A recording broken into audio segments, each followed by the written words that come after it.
What's up guys, my name is BooStreams and welcome back to another video. Today I will be giving my first impressions and a quick review of Zenless Zone Zero, Hoyoverse's newest game. A quick disclaimer that the game is in its first closed beta, so I'd say it is less than half complete. The first thing that catches your eye is the world. Everything here is so detailed, crisp, and beautiful, and even though it's not an open world game, you're able to walk around a relatively large area. You're also able to walk around and explore new areas during commissions and admire the scenic environment. But let's shift gears to the most important thing about a gacha game, the characters.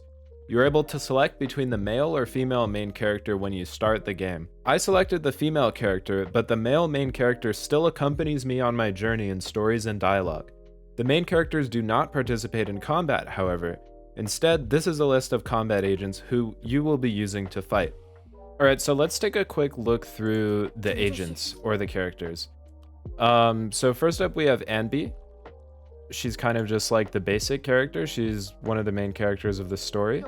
Then we have Nicole. She's got giant Bodong honkaroos. We got Koleda. She's like a fiery redhead type with a lot of midriff and koala ears. And then we've got Aokaku. She's very blue. She uses ice. We have a furry. We have another furry. We have some guy with a spiky haircut. We have Korin, like a BDSM made robot who uses a pizza cutter as a weapon. We have my personal favorite, Miyabi. She looks kind of like Saga from Arknights. She's got big fox ears and she's a samurai. She's kind of like a cross between Ayaka and Kaching, and she is super fucking cool. Miyabi supremacy. Miyabi for the win. We've got Nekomata, who's sending a lot of people to jail, and then we have Billy, who is Billy. So, if you can't tell, a lot of these characters have very out there designs. For example, Nekomata and Nicole. I'm hoping that these designs make it to launch because I really love the way that all of the characters are designed, but gacha games have been infamous for some censorship in the past.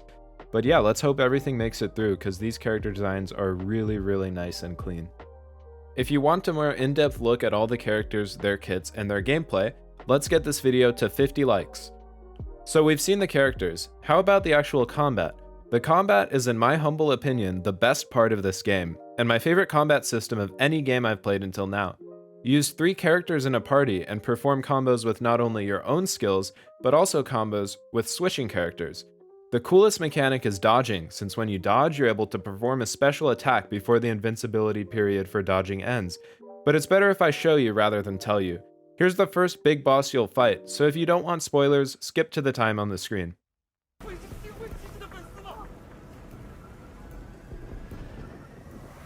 Oh, he just teleported. Holy shit! Okay.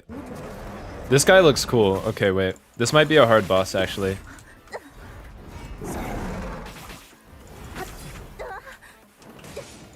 Okay, I'm actually gonna have to be careful.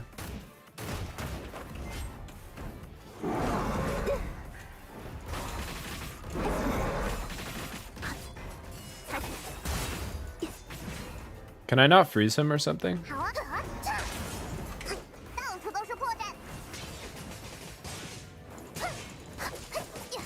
Okay, so I think Neko actually does a lot of damage.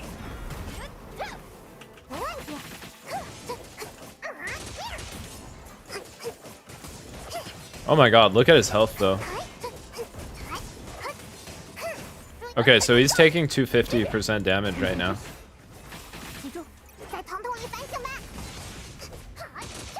I guess that's like someone's kit. So the white bar is going down. The white bar is his shield, maybe?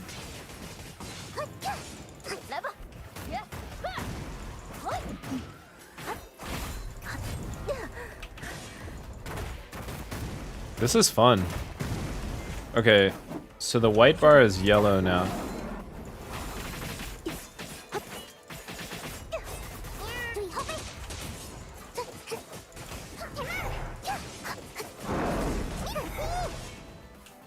Okay, I think some of the strategy is like wait for a dodge if you don't have your skill up. Like if you don't have any skills up.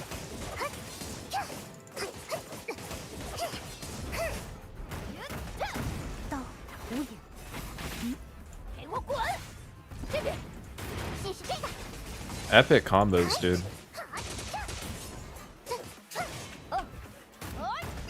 Okay, so he's like down right now, so I can just do damage to him. So cool, dude. Okay.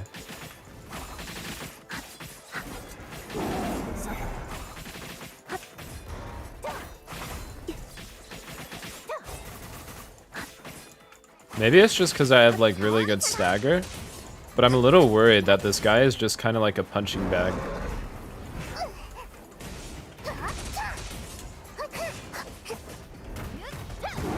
Because this is the first like real boss that we've had.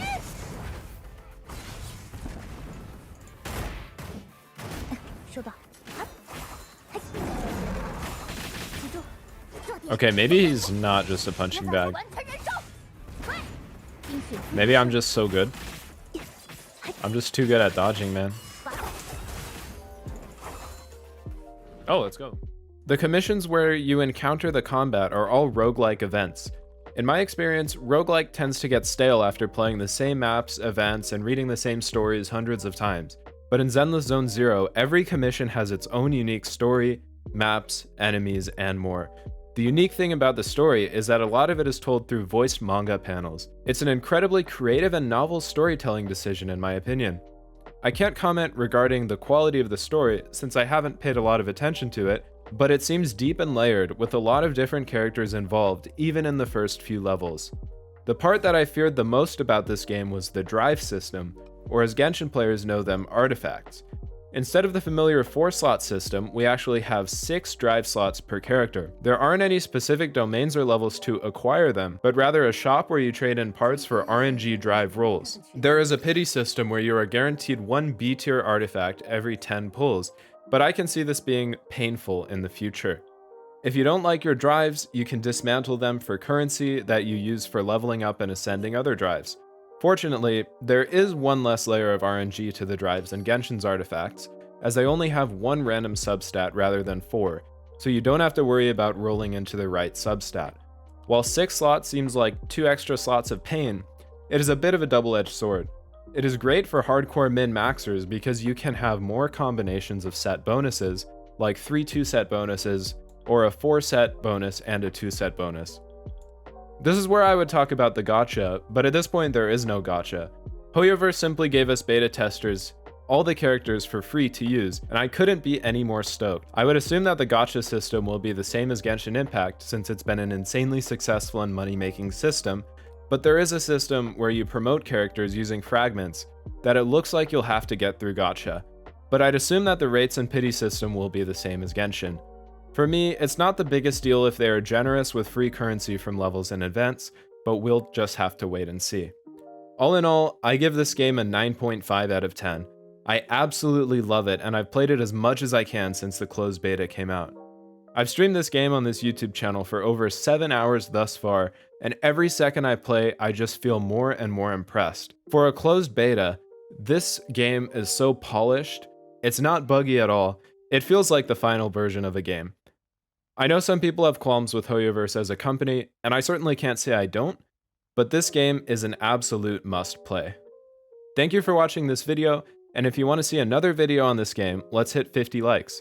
If you want to see more gameplay, I will be streaming it almost daily until the end of the first closed beta, so hit the subscribe button and stop by whenever you feel like it. Let me know what your impressions are of the game in the comments below, and if you agree or disagree with anything I said. Peace.